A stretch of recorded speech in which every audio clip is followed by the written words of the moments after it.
نبي عليه الصلاة والسلام أحاديثك أصحى وحكمده والنبي يقول لي 3 نقسم عليهن صدح وان كل دارنيا حديثنا وان دين شيغيا حفظيه صدح كل دارنيا النبي waa maxay xoolo sadaqa ma yaraysa buu nabigu leeyahay xoolo kuma yaraadaan ilaahay xaqiisa la dhigto wala zalama 'abdun madlama wala zulima 'abdun madlamatan sabara 'alayha lama dhulmiya adoonna oo dhulmiga kuma sabro ma afiyo iskama dulqaato illa zaadahu Allahu 'izza إلا يعفق إلهي وحوق كرديا شرف قفنا الباب كمسألة مفرب النبي يقول إلا إيوه باب فقرب الله فرا وحسيده هذا يكون بضطه قال يا مسلم عدة دون طب بريض وما فينا سادر ردد النبي يقول حليه ولا فتح عبد باب مسألة قف مفرا الباب كبريضة إلا يا إلهينا الباب كفقر وفرا هل شيء وان شيء قيب ابو النبي عليه الصلاه والسلام ومحي ادونك وافر ابو النبي يقول يا افر قف با ادونك وسغناده افر تقف لبا واماننتي لبنا وعيبيسنتي لبدا امانه waxa kamida adoon ilaahay maal iyo cilmi isugu daray buu nabigu yiri adoon ilaahay uu siiyay xoolo iyo cilmi فهو يتقي ربه فيه حولها يا علمك إلهي سير ربي جيبك قعب صنية ويصل به رحمه نبي حلي الرحم كيسنا قرابدي سنة وكحريرنا إلهي حق وكلي هي زكية وحل مدنا وجودنا كاس آخرة أفضل المنازل بدقي يا ابو نبي ما لها وصر رأيه إذا جنة الدولك وصر رأيه وحل ودقة وحكم ده سيد حديث كانت الماما يا ربي قعب سيدي إيوه هدي إلهي وحكوسية إناد حريريسو ضدك قرابة كوا حديث كمحل شاهد كما ينو كسوق هذا وحينو نافينا وكاله نبي عليه الصلاة والسلام وحينو شيغي أعماشي جاهلية للسمينية وقت الإسلام ككهر ريال للسمينية وأي كم تاي قرابة حريرين تاقفكو هدو إسلامه إنه عمل كان حتى أجر كيسي ولي وهليه ولو مركو سمينية وقالها لكن مركو السلامي إن لقى أقبليه ولذلك ما النبي عليه الصلاة والسلام وحويمي حكيم بن حزام صحابي اللورنشري وحيري إلهي الرسول كيسيو بالكورنا الرمان سمين شري برقي جاهلية ده وحبا مهلية وحيابوه الشيغان يمركا وحكم إذا صلة الرحم كاس أسلمت على ما أسلفت من خير بليل أسلمت على ما أسلفت من خير وحي آت سميسي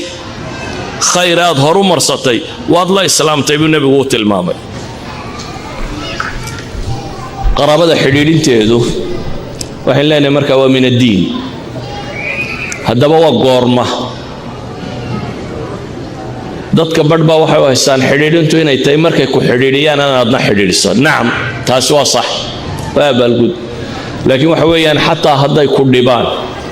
oo ku gooyaan adiga way kugu leeyeen xiriirintii isaga dambaabay laakiin adiga way kugu leeyeen maxay xiriirintii walidalik ayaa nabiga alayhi salatu wasalaam xulay laysa alwasilu bilmukafi واصلك نكن صلة الرحم كصمينية نكن وحريرينيا نكن أبال قدي ما هبو نبي نكن أبال قدي ده تلك مركز سكوفي عنتي نيانا وحطران أدناد وحطرته المادارية المفتية بروداق يدد قرابة يسكن دواتينا وحسترتان ده هو أبال قدي مركز وحريل وطرون بدنا وحكي عليسي كما هبو يدي نبي وكينو كهض لنا كسوا مكافئ باليدي وأننا أبال الأولى هاي أبال كي قدي لكن كان شيء ولكن الواصل الذي إذا قطعت رحمه وصلها بنبغول واصلكم وكمرك أي جويان قرابديسو يسقوا حريرية بنبغول عليه الصلاة والسلام ده القرآن كان وحكوت الله حادثة الإفك مركا دعضي بين أبورك يلا فافيي عائشة رضوان الله عليها أبي بكر ayaa uu dhaartay wuxuu ka dhaaranaya nimankan warka rumaystay munaafiqiin baa warta sameeyay laakiin dadka badbaa jira warka aan hubina iska rumaystay niman muslimiin oo waaweyn oo muhaajiriin iyo ansaarba leh ayaa run mooday warkiiyo faafiyay iyana waxaa ka mid ah xasan ibnu thaabit shaacirkii nabiga calayhi salaatu wasalaam oo ansaariga ahaa waxaa kaloo ka mid ah muhaajiriinta mistax ibnu athaath waxaa ka mid ah xamna waxaa la yidhaahdaa dadkii faafiye ka qayb qaatay bay noqdeen dabeeta abibakar wuxuu ka xanaaqay mistax ibnu athaath ninkan la yidhaahdo hooyadii iyo abibakar bahbro wadaaga marka abibakar qaraabanimo iyo tolliimo daraaddeed isaga iyo hooyadiiba isagaa biila abibakar baa wuxuu biilaa mistaxan iyo hooyadiiba abibakar baa biila isagoo abibakar labadaba wax siinaya ayuu haddana inankii wuxuu wax ka sheegay maxay caaisho ay qaraabo yihiin abibakar arrintii buu qaadan kari waayey markaa wuxuu ka dhaartay inaanu wax damba siinin waan ku dilayaa iyo waxbaan samaynaya kale abibakar ma leh bas wax siintaydaan kaa haysanayaa buu leeyahy wax damba ku siin maayo ilaahay baa quraan soo dejiyey leh walaa yaatali ululfadli minkum wasacati an yu'tuu lilqurba yay ka dhaaranin ilaahay baa leh kuwa dheeraadka la siiyey iyo nolosha loo ballaadhiyay yay ka dhaaranin dadka faqarada iyo muhaajiriinta ilaahay dartii u soo hijrooday inay wax siiyaan yay ka dhaaranin baa ilaahay alaa tuxibuuna an yakfira allahu lakum waliyacfuu waliyasfaxuu ilaahay wuxuu dhahay ha dhaafaan oo ha ka jeestaan miyaydan jeclayn idinbaba ilaahay leeyahy subxaana wa tacaala in ilaahay dembigiina dhaafo idan abibakar waxaa la farayaa iyadoo mistaxuu dhibta tan geystay haddana inuu weli xidhiidhiyo oo wax siiyo ayuha alaxiba waxa uu nabigu tilmaamaya calayhi salaatu wasalaam man sarahu an yubsita calayhi risquhu aw yunsa'a fi atharihi falyasil raximah ama man axaba an yubsata lahu fi risqihi wayunsa'a lahu fi atharihi falyasil raximah nabigu calayhi salaatu wasalaam xadiidkan wuxuu leeyahy ninkii jecel in arsaaqda loo waasiciyo cimrigana loo dheereeyaa tolkii ha xidhiidhiya buu nabigu yidhi calayhi salaatu wasalaam yacni min asbaab lagu ballaadhiyo qofka arsaaqda ilaahay ugu ballaadhiyo waxaa ka mid ah inaad qaraabada xidhiidhiso inaad kahanin marka wax lagu weydiiyo waxaa ka mid ah waxyaabaha ilaahay cimriga ku dheereeyo amase ku barakeeyo xidhiidhinta qaraabada buu nabigu leeyahy calayhi salaatu wasalaam saa awgeed buu nabigu wuxuu leeyay ninkii jecel in ilaahay arsaaqdana u ballaadhiyo cimrigana u dheereeyow qaraabada xidhiidhi buu nabigu leeyahy calayhi salaatu wasalaam haddaba ayuha alaxiba axaadiista nabiga ka asaxday waxaa ka mid ah man kaana yuuminu billahi walyowmi alaakhir falyukrim dayfah waman kaana yuuminu billahi walyowmi alaakhir فليقل خيرا أو ليصمت ومن كان يؤمن بالله واليوم الآخر فليصل رحمه فلا يؤذي جاره لبدا الروايات بس صحيح كصارورين نبي حليه عليه الصلاة والسلام نكي إلهي ما لنت قيام الرميسنو مرتدى صار نكي إلهي ما لنت قيام الرميسنو شارك هدمي ولو قال لها هذا ninkii ilaahiyo maalinta qiyaamaba rumaysanow ama khayrku hadal ama iska aamo wuxuu kaloo nabigu leeyahy waman kaana yuuminu billahi walyowmi alaakhiri falyasil raxima ninkii ilaahiyo rasuulba rumaysanow war qaraabadaada xidhiidhi buu nabigu leeyahy calayhi salaatu wasalaam ilaahiyo rasuul haddaad rumaysan tahay qaraabada xidhiidhi buu nabigu leeyahy calayhi salaatu wasalaam waxaa ka mid ah axaadiista nabiga calayhi salaatu wasalaam wuxuu inoogu tilmaamayo inay yihiin dadka u mudan ee sadaqa la siiyo markaad wax bixinayso dadka ugu mudan ee wax la siiya inay iyaga yihiin waxaa dhacday maymuuna bintulxaaris haweenaydii la odhan jiro oo ka mid ah haweenkii uu nebigu qabay calayhi salaatu wasalaam axaadiistan inta badan saxiixaynka ku soo aroray aan akhrinayaa ayaa gabadh yaroo waliida gabadh yar ay haysatay oo addoon yar u ahayd ayay xoraysay dabeetana waa iyadaa nebigu la joogin calayhi salaatu wasalaam toogadeedii markuu nebigu guriga wakhtigeedii uu yimi ayay u sheegtay oo waxay tidhi waa sii daayey dabeetana nebigu calayhi salaatu wasalaam wuxuu ku yidhi low acطaytiha akhwaaliki kaana acdama liajriki haddaad siin lahayd buu yidhi abtiyada ayaa kuusii ajar badnaan lahayd buu nebigu leeyahy calayhi salaatu wasalaam abtiyada haddaad ku sadaqadaysan lahayd oo siin lahayd ayaa kuusii ajar badnaan lahayd idan ama abti ha noqdo ama xataa reerka laftiisa ha noqdo xaaskaaga ha noqdo ama islaanta odaygeeda ha noqoto maalan zaynab gabadhii la odhan jiray oo ah cabdilaahi binu mascuud xaaskiisii ayaa waxay leedahay nebigaan maqlay oo nugu leh tasaddaqna yaa macshara annisaa'i walow min xulyikun haweenow wax sadaqadaysta dahabkaa xidhantiinna ha noqdaane haweenkow wax sadaqadaysta dahabkaa xidhantiinna ha ahaata buu nebigu yidhi calayhi salaatu wasalaam gabadhaasaa markaa waxay tidhi markaan xadiidkaa nebiga maqlay calayhi salaatu wasalaam ayaan u imi bay tidhi odaygeedii cabdilaahi ibnu mascuud oo odaygeedii bay u timi dabeetana waxay tidhi waar cabdilaahu adiguba faqiir baat nin khafiifu daati ilyad nin waxayste ma tihid ee orod nebiga u tag calayhi salaatu wasalaam wuxuuna faray sadaqee waxaad soo weydiisaa war adiga ma kugu baxaysa aan ku siiya bay leedahay waa odaygeedii laakiin waxay leedahay adba caydh baato wax ma haysa islaantaa wax haysata hanti leh laakiin cabdilaahi ibnu mascuud waxba ma haysto nebiguna dumarkuu la hadla wuxuu yidhi wax sadaqadaysta dabeetana waxay ku leedahay odaygii war adba faqiir baato waxba ma haysatide orod u tag nebiga calayhi salaatu wasalaam waxaad soo weydiisaa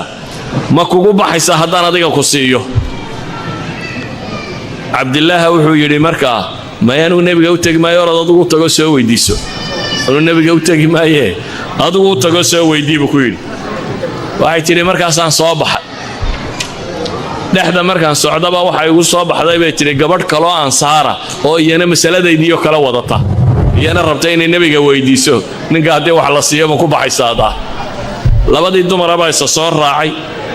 gurigii nebiga yimaadeen calayhi salaatu wasalaam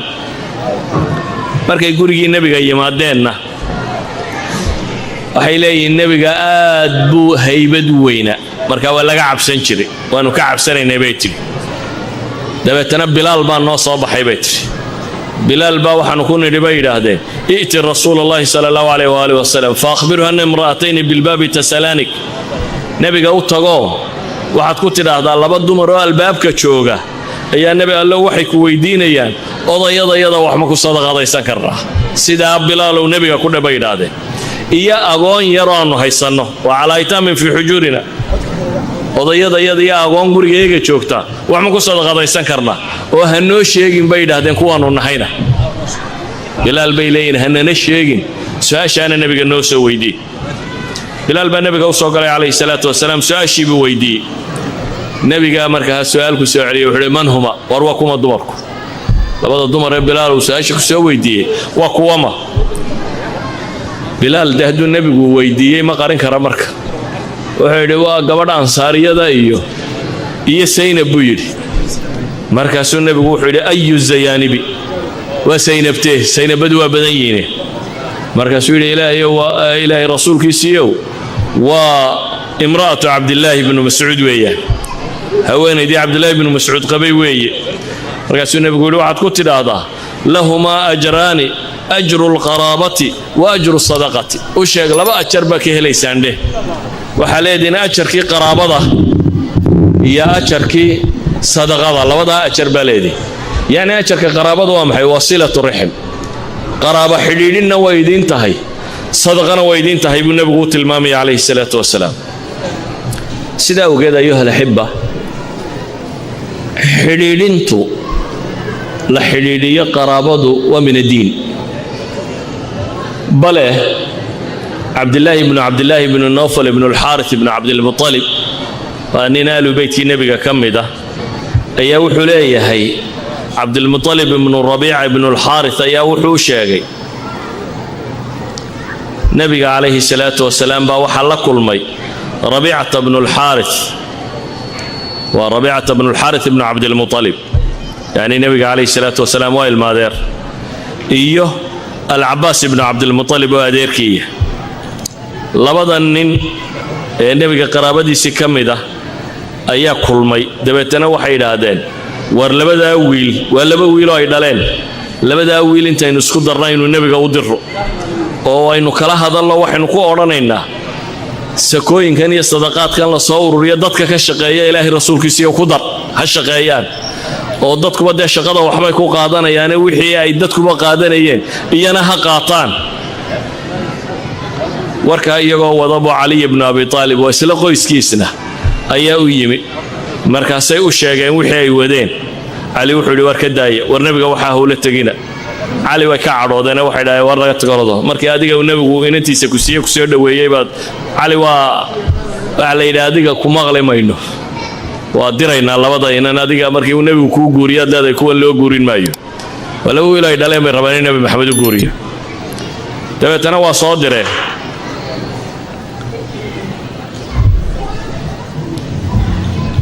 markii ay diideen cali wuxuu ku yidhi haddaba labadooda dira idinku ha raacine labada yaryarun ha u tagaan nebigu waxa weydiistaan idinku ka hadha labadiinna nina waaweyn labadii yararaba la soo diray markii salaadii duhur la tukaday ayaanu albaabka uga dheeraynay bay yidhahdeen nebiga u sii fadhiisanna markii uu albaabka noogu yimi annagoo fadhfadhin u dhagaanna qabtay bay yidhahdeen nebigu calayhi salaatu wasalaam wuxuu ku yidhi marka akhrija ما تصرران waxa qarsanaysaan ii sheega buu yiri soo saara wixii qarsanaysay haba meesha la fadhidaane sheega buu nabigu ku yiri calayhi salaatu wasalaam wuuna soo kaxeeyo guriguna geeyay buu yiri wuxuu maalinta joogay beelayn gurigii Zaynab bint Jahash haweenkii nabiga haweenay kamid ah hadalkii baan isku riixnay buu yiri war adigu hadal iyo adigu hadal labadayadii markii dambe midkood baa hadlay waxay nabiga ku yidhaahdeen anta abarru nnaasi wa awsalu nnaas dadka adaa u samafal badan oo u xidhiidhin badan dee annaguna rag waaweyn oo qaan gaadhay baanu nahay dee waxaanu kuugu nimi inaad xoolaha sadaqada inaad walcaamiliina calayha haddii dee naga dhigto xoolaha sadaqada inaad nagu dartid oo dee dadkuba wuxuu hadhow shaqada ku helaya wax la mid aanu ku hello dabeetana nebigu wuxuu ku yidhi calayhi salaatu wasalaam wuu aamusay in doora markuu aamusnaa ayuu wuxuu yidhi ninka xadiiska warinaya wuxuu leeyahay Zaynab oo xagga dambe fadhida ayaa noo gacan haadinayso le war aamusa halla hadina ku celinina hadalka nabigu markaas uu la hadlo wuxuu yidhi inna sadaqa la tanbaghi li ali muhammad inma hiya awsakhu nnas wa zakadu reer nabi maxamed uma cuntanta buu ku yidhi nabigu calayhi salaatu wasalaam waa wasakhdii dadku iska soo saaray yani aalu beytka nabiga sadaqadu mamnuuc bay ka tahay ma qaataan dabeetana wuxuu nabigu leeyahay aalu beytku sadaqa ma qaataan udcuu liya maxmiya nin maxmiya la yidhaahdo waa ninkii khumuska nebiga hayay yani nebigu fayga xoolaha jihaadka lagu soo helo khumus ka mida buu leeyahay 1/5 shan dalool ninkii khumuska mas-uulka ka ahaa ayuu yidhi igu yeedha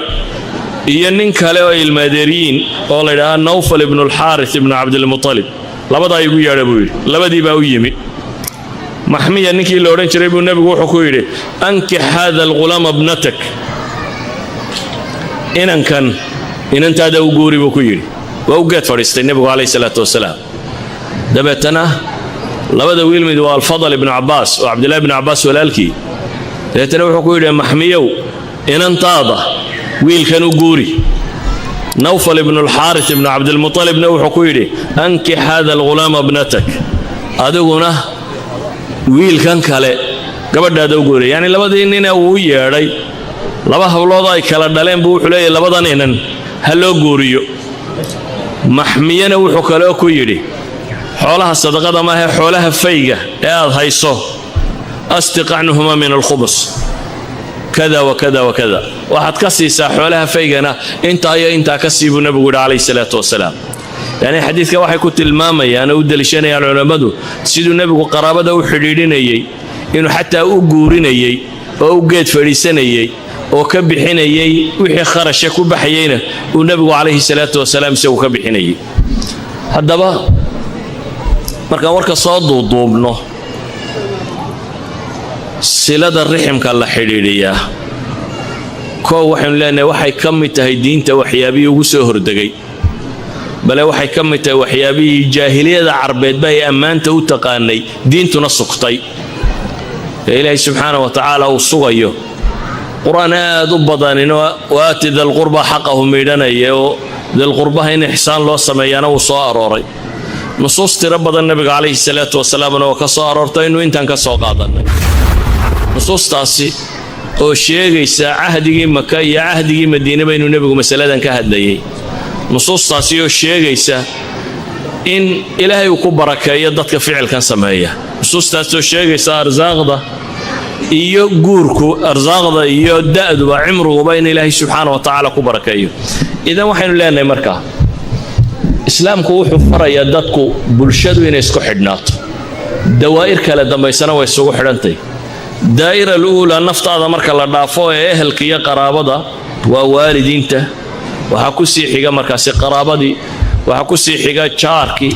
waxaa ku sii xiga masaakiintii iyo agoontii iyo dadkii kale ee ducafaalu mujtamac waxaa ku sii xiga bulshada dhammaanteed waxaa ku xiga almukhaalifiin kuwa xataa diin ahaan aydan isku waafaqsanayn xidhiidhkaa loo samaynayana waa xidhiidh kalima tayiba waa sadaqa taladu waa sadaqa dulmigu aad ka joojisa waa sadaqa maalku aad siisaa waa sadaqa yacni waxa laaliya wuxuu nebigu sadaqa ku sheegay oo dhammi waxay geli karaan inay noqdaan maxay silatu raxim haddaba westranka markaynu taagannay dadku maxay u shaqaysan waayeen iyo waa private dadku inay shaqaystaan waa lagula taliyaa laakiin laguma qadiyo